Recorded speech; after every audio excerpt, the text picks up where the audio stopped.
IgM হাসপাতালে চিকিৎসা পরিষেবা নিতে এসে চোরের খপ্পরে পড়ল এক রোগীর পরিবার। প্রতিনিয়তই আইজিএম হাসপাতালে রোগীর পরিজনদের বিভিন্নভাবে হয়রানির শিকার হতে হয়, তার মধ্যে রয়েছে চোরের উৎপাত। বুধবার সকালে মোবাইল চুরি করতে গিয়ে হাতে নাতে ধরা পড়ল এক চোর।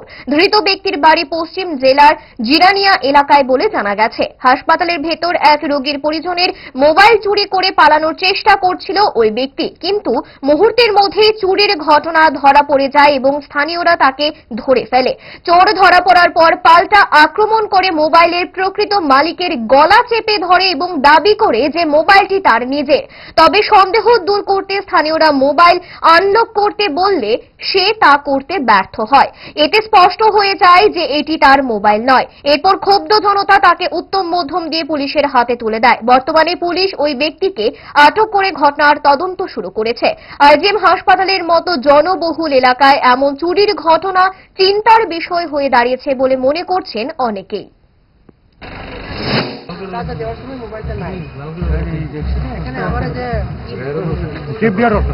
আমার এত মানে মারে লাইতো আমার মাইরা এটা মোবাইল হয়ে যাইতো এখন এত বার্তা বানাই এখানে দাদা তারাই হেল্প করছে আমার।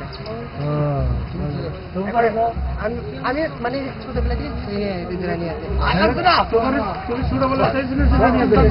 আমি সুযোগ করছি না এখন আমার এখানে যে ব্যাপার করতে আছে আমার মাইরা লাইতো আমার মাইরা লাইতো মাইরা সারা মোবাইল হয়ে যাইতো।